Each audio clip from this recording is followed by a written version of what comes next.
Hello friends, welcome back to your study education. Friends, आज का हमारा वीडियो है जो स्टेट इकोनॉमिक्स से संबंधित है। इस वीडियो में हम सब क्लास 9 चैप्टर 2 का पार्ट 2 के बारे में डिस्कस करेंगे। इसका पार्ट 1 मैं कंप्लीट करा चुकी हूँ। अगर आप लोग उस वीडियो को देखना चाहते हैं तो डिस्क्रिप्शन बॉक्स में उसका लिंक दिया हुआ है, वहाँ से भी आप उसे देख सकते हैं। फ्रेंड्स, अगर आप मेरे चैनल पे नए हैं तो मेरे चैनल को सब्सक्राइब करें और बेल आइकन को प्रेस करना बिल्कुल ही ना भूलें ताकि हमारा वीडियो सबसे पहले आप तक पहुंचे। तो चलिए स्टार्ट करते हैं हम लोग। चैप्टर 2 मानव एक संसाधन। हम लोग पिछले वीडियो में कुछ इम्पोर्टेंट टॉपिक को देखे थे जिसमें हम लोग जनसंख्या, संसाधन, मानव पूंजी और भौतिक पूंजी के बारे में चर्चा किए थे। मानव पूंजी के स्रोत के बारे में पढ़े थे और एजुकेशनल रिसर्च एंड डेवलपमेंट के बारे में भी हम लोग चर्चा किए थे। ये जो वीडियो है, इस वीडियो में बिहार से संबंधित कुछ टॉपिक दिए गए हैं जिसे हम लोग देखते हैं। तो सबसे पहला है जनसंख्या एवं जनसंख्या वृद्धि दर। तो जैसा कि मैं पहले ही बता चुकी हूँ कि इस बुक में 2001 तक की जनगणना के बारे में ही दिया गया है, जो कि 2011 में भी जनगणना हुआ है। तो बिहार बोर्ड के बुक में 2011 की जनगणना के बारे में नहीं दिया गया है। फर्स्ट पॉइंट है, 2001 की जनगणना के अनुसार बिहार की जनसंख्या 8.28 करोड़ थी, जो भारत की कुल जनसंख्या का 8.07% है। तो यहाँ पे जो बिहार की कुल जनसंख्या बता रहा है वो 8.28 करोड़ बता रहा है, जो 2001 की जनगणना के अनुसार। लेकिन जो 2001 की जनगणना के अनुसार तो है, जिसमें भारत की कुल जनसंख्या का 8.07% है। नेक्स्ट है 2001 की जनगणना के अनुसार बिहार की जनसंख्या वृद्धि दर 28.43% है। तो इसको भी आप लोग ध्यान रखिएगा, क्योंकि जो भी डाटा है वो डाटा सब आपको ध्यान में रखना होगा। अब जो बुक में कुछ डाटा दिए हुए, चलिए अब हम लोग उस पे चलते हैं। यहाँ पे बिहार राज्य की सबसे सर्वाधिक जनसंख्या वाले 5 जिले का नाम दिया हुआ है और राज्य के सबसे कम जनसंख्या वाले 5 जिले का नाम दिया हुआ है। यहाँ पे अवरोही क्रम में दिया हुआ है, यानी कि घटते क्रम में दिया गया है, और यहाँ आरोही क्रम में यानी कि बढ़ते क्रम में यहाँ पे दिया गया है। तो जो 2001 की जनगणना हुआ था वो 2001 के अनुसार सबसे ज्यादा जनसंख्या पटना का था और सबसे कम जो था वो शिवहर का था। लेकिन जब 2011 में जनगणना हुआ है उसमें सबसे ज्यादा जनसंख्या पटना जिला का है और सबसे कम जो जनसंख्या है वो शेखपुरा का है। तो आप लोग ध्यान रखिएगा 2001 और 2011 का भी। फर्स्ट पॉइंट है, प्रति वर्ग किलोमीटर क्षेत्रफल में निवास करने वाले जनता की संख्या को जनसंख्या घनत्व कहा जाता है। जनसंख्या के घनत्व का जो मतलब है वो मानव भूमि के अनुपात से होता है। किसी क्षेत्र में प्रति वर्ग किलोमीटर निवास करने वाले व्यक्तियों की औसत संख्या को जनसंख्या घनत्व कहा जाता है। राज्य की कुल भूमि में कुल जनसंख्या से भाग देकर उसके घनत्व को निकाला जा सकता है। बिहार में जनसंख्या का घनत्व बहुत ही अधिक है तथा विगत वर्षों के अंतर्गत इसमें बहुत तेजी से वृद्धि हुई है। देश का सर्वाधिक जनसंख्या घनत्व वाला राज्य जो है वो बिहार है। नेक्स्ट है 2001 के जनगणना के अनुसार बिहार की जनसंख्या घनत्व 880 प्रति वर्ग किलोमीटर है। तो 1901 में बिहार की जनसंख्या घनत्व 157 व्यक्ति प्रति वर्ग किलोमीटर थी। 1991 में यह घनत्व 685 प्रति वर्ग किलोमीटर थी। तो जो 1991 में ये 685 वर्ग किलोमीटर थी, लेकिन जब 2001 की जनगणना हुई तो उसमें 880 प्रति वर्ग किलोमीटर हो गई। जब 2011 में जनगणना हुआ है उसमें 1106 व्यक्ति प्रति वर्ग किलोमीटर हो गया है। तो आपके बुक में 2011 का नहीं दिया गया था, जिसके कारण मैं यहाँ नोट नहीं की हूँ। सिर्फ मैं आपको बता दी हूँ कि 2011 में 1106 व्यक्ति प्रति वर्ग किलोमीटर है। यहाँ पे राज्य में सर्वाधिक जनसंख्या घनत्व वाले 5 जिले का नाम दिया गया और यहाँ पे सबसे कम जनसंख्या घनत्व वाले 5 जिले का नाम दिया गया है, जो 2001 की जनगणना के अनुसार इसमें दिया गया है। यहाँ पे पटना, दरभंगा, वैशाली, सारण, बेगूसराय, कैमूर, जमुई, बांका, पश्चिम चंपारण और औरंगाबाद के बारे में दिया गया है। तो इन सभी चीजों को आप लोग ध्यान से देख लीजिएगा। नेक्स्ट टॉपिक है लिंगानुपात। लिंगानुपात का अर्थ होता है स्त्री पुरुष अनुपात। किसी भी देश या प्रदेश की जनसंख्या में स्त्री पुरुष अनुपात अथवा लिंग अनुपात बहुत ही महत्वपूर्ण होता है, जो जन्म एवं मृत्यु दर को प्रभावित भी करता है। पुरुष की अपेक्षा प्रायः स्त्रियों में मृत्यु दर कम होती है। स्त्री पुरुष अनुपात से विवाह दर और बच्चों की संख्या भी प्रभावित होती है। स्त्री पुरुष अनुपात की गणना 1000 व्यक्तियों के आधार पर की जाती है।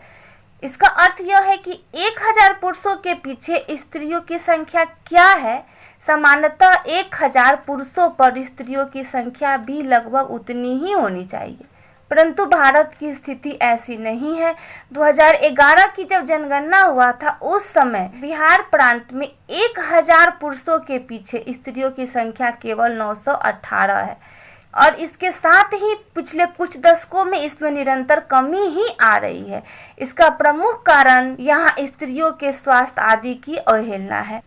तो इसका फर्स्ट पॉइंट है प्रति 1000 पुरुषों पर महिलाओं की संख्या लिंगानुपात कहलाता है। तो भी देख लीजिएगा।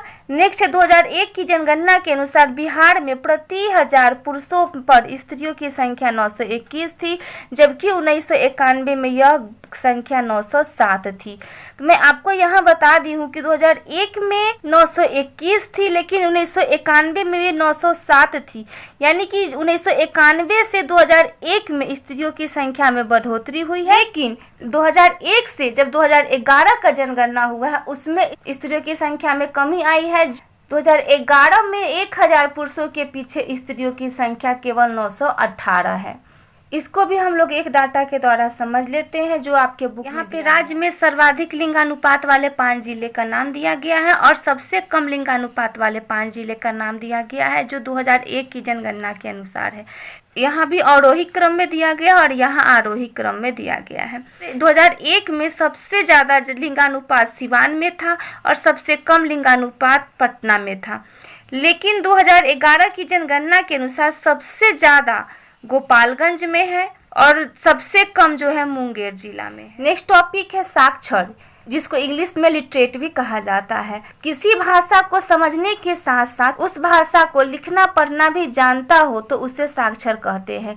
तो यहाँ पे साक्षर का मतलब सिर्फ पढ़ना लिखना से नहीं होता। साक्षर उसी व्यक्ति को कहा जाता है जो किसी भी भाषा को समझे और भाषा को सही तरीके से वो लिखे भी और उसको सही तरीके से पढ़े भी।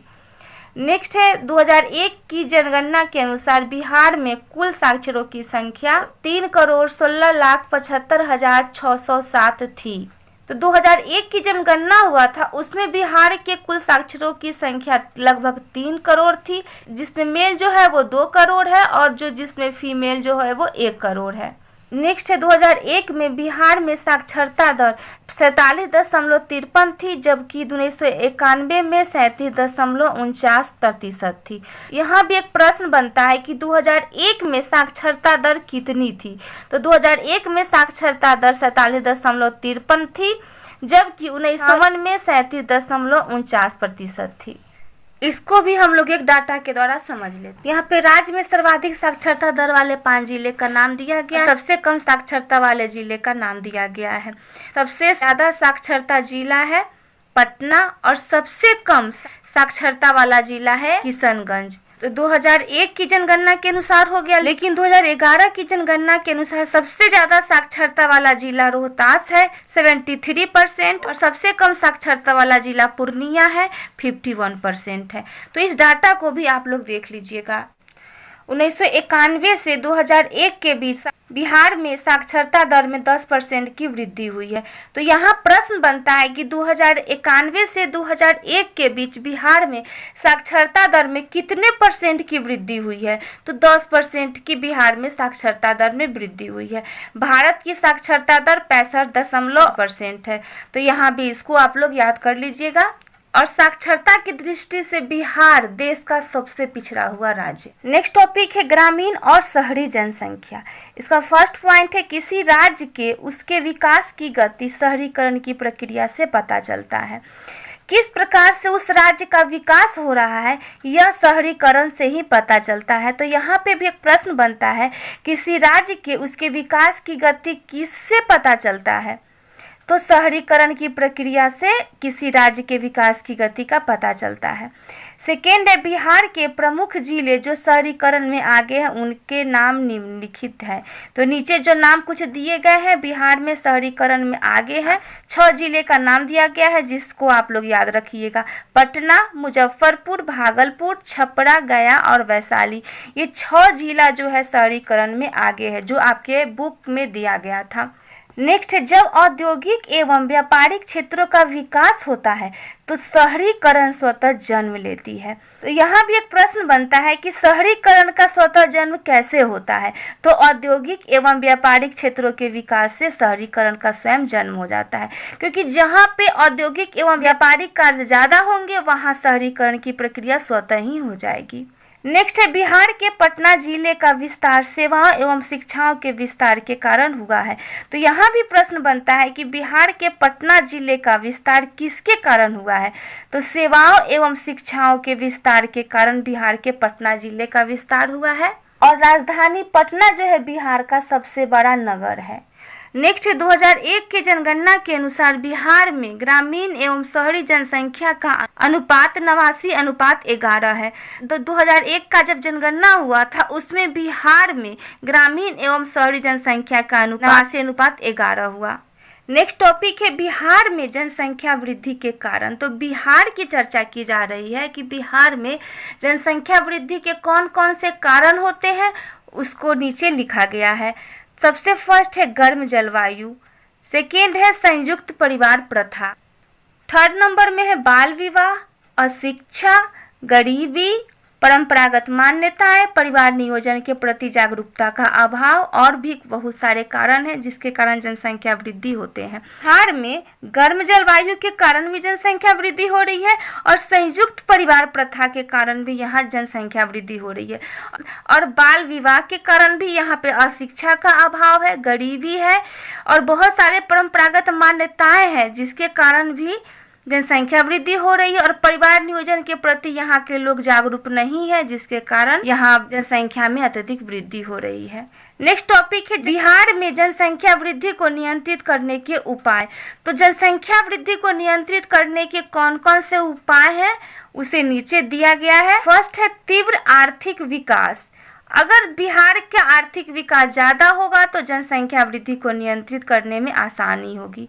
फिर परिवार नियोजन, धन तथा आय का समान एवं न्यायपूर्ण वितरण, आत्म संयम, शिक्षा का प्रचार तथा प्रसार, जागरूकता और सरकारी प्रयास। तो सरकार के द्वारा भी जो प्रयास किए जाते हैं वो भी अगर सफल हो जाएगा तो जनसंख्या वृद्धि को नियंत्रित करने में ज़्यादा परेशानी नहीं होगी। यहाँ भी 7 पॉइंट्स दिए हुए, इन 7 पॉइंट्स को आप लोग ध्यान में रखिएगा, इन्हीं में से एग्जाम में पूछे जा सकते हैं। नेक्स्ट है राष्ट्रीय जनसंख्या नीति, जिसे किसी किसी एग्जाम में एनपीपी के नाम से भी पूछा जाता है। एनपीपी का फुल फॉर्म होता है नेशनल पॉपुलेशन पॉलिसी। हमारी भारत की जो वर्तमान जनसंख्या है लगभग 121 करोड़ से भी अधिक हो गई है। यह एक बहुत ही अत्यंत और गंभीर समस्या हो गई है जो देश के आर्थिक विकास के लिए बहुत बड़ा ये बाधा भी साबित हो रही है। अतः जनसंख्या को नियंत्रित करने के उपायों को प्राथमिकता प्रदान करने के लिए हमारे भारत सरकार ने 15 फरवरी 2000 को अपनी राष्ट्रीय जनसंख्या नीति की घोषणा की। यह भारत की दूसरी जनसंख्या नीति है और इस नीति के अंतर्गत जो छोटा परिवार होता है, छोटे परिवार के सिद्धांतों का पालन करने वालों के लिए 16 प्रोत्साहक एवं प्रेरक उपायों की घोषणा की गई है। तो यहाँ पे सबसे फर्स्ट पॉइंट है, भारत सरकार ने 9वीं पंचवर्षीय योजना, 9वीं पंचवर्षीय योजना का अवधि जो है 1997 से 2002 तक है, पंचवर्षीय योजना है, उसकी चर्चा हम लोग क्लास 10 में करेंगे। इसका डेट आप लोग ध्यान में रखिए कि 9वीं पंचवर्षीय योजना जो है 1997 से 2002 तक के बीच की है और इसके अंतर्गत राष्ट्रीय जनसंख्या नीति एनपीपी, जिसको यहाँ पे मैं लिख भी दी हूँ, कि घोषणा 15 फरवरी 2000 में की गई। तो यहाँ प्रश्न बनता है राष्ट्रीय जनसंख्या नीति की घोषणा कब की गई? तो 15 फरवरी 2000 में जनसंख्या नीति की घोषणा की गई। और यह एक और प्रश्न बनता है राष्ट्रीय जनसंख्या नीति की घोषणा किस योजना के अंतर्गत की गई? तो 9वीं पंचवर्षीय योजना के अंतर्गत राष्ट्रीय जनसंख्या नीति की घोषणा की गई। नेक्स्ट है प्रधानमंत्री की अध्यक्षता में राष्ट्रीय जनसंख्या नीति पर नजर रखने के लिए नेशनल कमीशन ऑन पॉपुलेशन का गठन किया गया है। तो यहाँ भी प्रश्न बनता है कि प्रधानमंत्री की अध्यक्षता में राष्ट्रीय जनसंख्या नीति पर नजर रखने के लिए किसका गठन किया गया? तो नेशनल कमीशन ऑन पॉपुलेशन का गठन किया गया। राष्ट्रीय जनसंख्या नीति के द्वारा सरकार 2045 तक जनसंख्या को स्थिर करने की आशा करती है। तो यहाँ प्रश्न बनता है, इसके द्वारा सरकार 2045 तक जनसंख्या को स्थिर करने की आशा करती है, तो राष्ट्रीय जनसंख्या नीति या एनपीपी के द्वारा। और एक और प्रश्न बनता है कि एनपीपी के द्वारा सरकार कब तक जनसंख्या को स्थिर करने की आशा करती है? तो 2045 तक संख्या को स्थिर करने की आशा करती है। नेक्स्ट है, इस नीति का उद्देश्य तत्कालीन, मध्यकालीन तथा दीर्घकालीन जनसंख्या को नियंत्रित करना है। तो यहाँ भी प्रश्न बनता है कि जो एनपीपी है उसका उद्देश्य किस नियंत्रित करना है? तो तत्कालीन, मध्यकालीन एवं दीर्घकालीन जनसंख्या को नियंत्रित करना है। अब हम लोग जानते हैं तत्कालीन उद्देश्य के बारे में कि तत्कालीन उद्देश्य के अंतर्गत एनपीपी का मुख्य उद्देश्य क्या है, उसे भी हम लोग देख लेते हैं। सबसे पहला उद्देश्य है गर्भ निरोध की आपूर्ति। सेकेंड है तत्कालीन जरूरतों को पूरा करना। थर्ड नंबर है मूलभूत पुनर्जन्म एवं शिशु स्वास्थ्य सेवा उपलब्ध कराने के लिए स्वास्थ्य संरचना। और फोर्थ नंबर है समन्वित वितरण प्रणाली की व्यवस्था तथा स्वास्थ्य सेवकों को भी व्यवस्था करना। यहाँ पे 4 पॉइंट्स दिए गए हैं, ये चारों पॉइंट्स को ध्यान में रखिएगा कि तत्कालीन उद्देश्य के अंतर्गत गर्भ निरोध की आपूर्ति कराना है, जो भी तत्कालीन जरूरत का पूरा कर पाना एनपीपी का उद्देश्य है, और शिशु के स्वास्थ्य सेवा के लिए जो भी व्यवस्था करवाना होता है वो सभी पीपी का उद्देश्य है। और सभी स्वास्थ्य सेवकों की व्यवस्था करना और स्वास्थ्य सेवकों के लिए समन्वित वितरण की भी प्रणाली की व्यवस्था करना तत्कालीन उद्देश्य है एनपीपी का। नेक्स्ट है मध्यकालीन उद्देश्य। तो एनपीपी का मध्यकालीन उद्देश्य क्या है? इसके अंतर्गत कुल प्रजनन दर को 2010 तक प्रतिस्थापित स्तर पर लाना है। तो एनपीपी का जो मुख्य उद्देश्य है जनसंख्या को नियंत्रित करने से ही संबंधित है। भारत के जितने भी प्रजनन दर है उसको 2010 तक प्रतिस्थापित स्तर पर लाना है। नेक्स्ट है दीर्घकालीन उद्देश्य, जिसको सस्टेनेबल डेवलपमेंट भी कहा जाता है। तो इस उद्देश्य के अंतर्गत 2045 तक जनसंख्या को उस स्तर पर स्थिर करना है जो दीर्घकालीन विकास की जरूरतों, सामाजिक विकास तथा पर्यावरण सुरक्षा के अनुरूप माना गया है।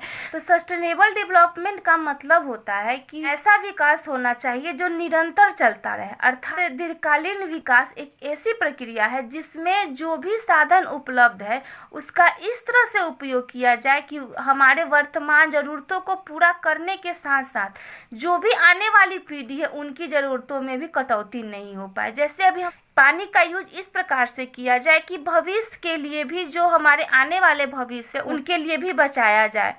तो यहाँ पे वही बात कर रहा है कि जो 2045 तक जनसंख्या को उस स्तर तक सीमित करना है जो दीर्घकालीन विकास की जो भी जरूरतें हैं, जो सामाजिक विकास है और पर्यावरण की सुरक्षा के अनुरूप उसको जनसंख्या को उसी के अनुरूप ढाल देना है। नेक्स्ट है एनपीपी ने 2045 तक जनसंख्या को स्थिर करने के लिए निम्नलिखित उपायों की चर्चा की है। तो कौन उपाय किया है एनपीपी ने 2045 तक जनसंख्या को नियंत्रित करने के लिए? तो इन सभी पॉइंट्स को आप लोग ध्यान से देख लीजिएगा, 2-3 बार पढ़ लीजिएगा तो आपके समझ में ये आ जाएगा। तो फर्स्ट है शिशु मृत्यु दर को प्रति 1000 30 के नीचे करना। जो भी शिशु की मृत्यु दर है उसको 30 के नीचे करना। एनपीपी ने 2045 तक जनसंख्या को स्थिर करने के लिए बातें रखी है। नेक्स्ट है मातृ मृत्यु दर को प्रति लाख 100 के नीचे लाना। थर्ड नंबर है सार्वजनिक प्रतिरोध। फोर्थ नंबर है प्रशिक्षित लोगों द्वारा अच्छे अस्पतालों में 80% प्रसव कराना। जो भी अस्पताल है उसमें 80% प्रसव कराना है प्रशिक्षित लोगों के द्वारा। नेक्स्ट है एड्स के प्रति लोगों को जागरूकता कराना तथा इसे रोकने के उपाय कराना। नेक्स्ट है 2 बच्चों के छोटे परिवार को अपनाने के लिए प्रोत्साहन देना। मुझे नहीं लगता है कि ये सब समझाने की ज़रूरत है, इसलिए मैं आगे बढ़ते जा रही हूँ। इतना तो आप लोग भी समझ रहे होंगे। नेक्स्ट है सुरक्षित गर्भपात के लिए सुविधाओं में वृद्धि कराना। बाल विवाह को रोकने के कानून का सख्ती से पालन करना, लड़कियों के विवाह की न्यूनतम आयु 20 साल तथा इससे अधिक कराना, जो औरतें 21 वर्ष की आयु के बाद शादी करें और 2 बच्चे के बाद अनुवरीकरण करा ले, उनके लिए विशेष पुरस्कार की व्यवस्था कराना। यहाँ पे अनुवरीकरण का मतलब होता है नसबंदी, तो जो नसबंदी करा ले उसके लिए पुरस्कार देने की व्यवस्था एनपीपी के द्वारा कहा गया है। नेक्स्ट है गरीबी की रेखा के नीचे रहने वाले वैसे लोगों के लिए स्वास्थ्य बीमा की व्यवस्था करना जो 2 बच्चों के बाद अनुवरीकरण करा ले। तो जो 2 बच्चों के बाद अनुवरीकरण करा ले उसके लिए 2 चीजें रखा गया, एक पुरस्कार की व्यवस्था भी की जा रही है और स्वास्थ्य बीमा की व्यवस्था करना भी एनपीपी का मुख्य उद्देश्य है। 2045 तक जनसंख्या को स्थिर करने के लिए राष्ट्रीय जनसंख्या नीति ने ये उपाय की है। नेशनल पॉपुलेशन पॉलिसी में 2012 तक जनसंख्या को 1100 मिलियन तक सीमित रखने के लिए 10 वर्षों के लिए एक एक्टिव प्लान की चर्चा की गई है, जिनमें निम्नलिखित बातें हैं। यहाँ भी एक प्रश्न बनता है कि एनपीपी में 2012 तक जनसंख्या को कितने मिलियन तक सीमित रखने के लिए कितने वर्षों के लिए एक एक्टिव प्लान की चर्चा की है, तो 1100 मिलियन को सीमित रखने के लिए 10 वर्षों तक के एक्टिव प्लान की चर्चा की है। तो जनसंख्या को 1000 मिलियन तक सीमित रखने के लिए 10 वर्षों के लिए जो 3 बातों पे चर्चा की गई, जो बातें यहाँ पे 3 बातें लिखी गई है। फर्स्ट है ग्राम पंचायत स्तर पर स्वयंसेवी वर्ग बनाए, जिनमें मुख्यतः गृहिणियां होंगी जो स्वास्थ्य कार्यकर्ताओं तथा पंचायतों से संपर्क रखेगी। एक ग्राम पंचायत स्तर पर जो स्वयंसेवी वर्ग है उनका ग्रुप बनाना है और उनमें मुख्यतः औरत को ही रखना है और वो गृहिणी स्वास्थ्य कार्यकर्ता तथा पंचायत से संपर्क रखेगी। नेक्स्ट है प्रारंभिक शिक्षा को अनिवार्य एवं निःशुल्क करना। थर्ड नंबर है जन्म एवं मृत्यु के साथ साथ विवाह एवं गर्भधान के रजिस्ट्रेशन को भी अनिवार्य करना। तो इस पॉइंट्स को भी आप लोग देख लीजिएगा, यहाँ समझाने वाली कोई बात नहीं थी इसलिए मैं यहाँ पे नहीं समझा। नेक्स्ट है गाडगिल फार्मूला। तो इस फार्मूला के अंतर्गत जो भी केंद्र सरकार के द्वारा आय अर्जित की जाती है उसमें राज्यों को भी हिस्सा दिया जाना चाहिए। तो इसका फर्स्ट पॉइंट है इसके अंतर्गत केंद्र सरकार द्वारा अर्जित आय में राज्यों को भी उचित हिस्सा मिले। नेक्स्ट है राज्य में गाडगिल फार्मूला के अंतर्गत राष्ट्रीय जनसंख्या नीति 2000 को अपनाने की सिफारिश की गई है। तो यहाँ प्रश्न बनता है कि राज्य में किस फार्मूला के अंतर्गत राष्ट्रीय जनसंख्या नीति 2000 को अपनाने की सिफारिश की गई है, तो गाडगिल फार्मूला के अंतर्गत जनसंख्या नीति को अपनाने की सिफारिश की गई है।